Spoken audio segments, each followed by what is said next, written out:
At syempre, isang taon na po ang nakalipas mula po nang magkaroon ng isang magandang pagbabago sa inyong telebisyon ng bayan.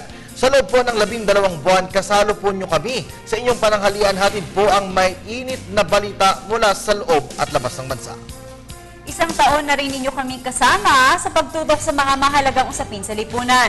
Sa loob ng 1.5 oras, kinuha natin ang lahat ng panig sa isang istorya. Lahat ng yan para sa isang responsable, totoo at balansing pagbabalita.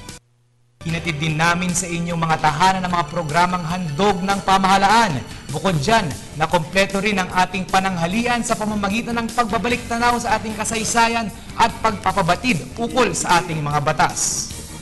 Pero sa kabila po ng ilang pagbabago at pagsubok, nananatili po sa himpapawid ang News at 1. Yan po ay dahil sa patuloy niyong pagtitiwala at pagsuporta. Mula sa lahat ng bumubuo ng News at 1, sa likod at labas ng camera, isang taus-pusong pasasalamat po.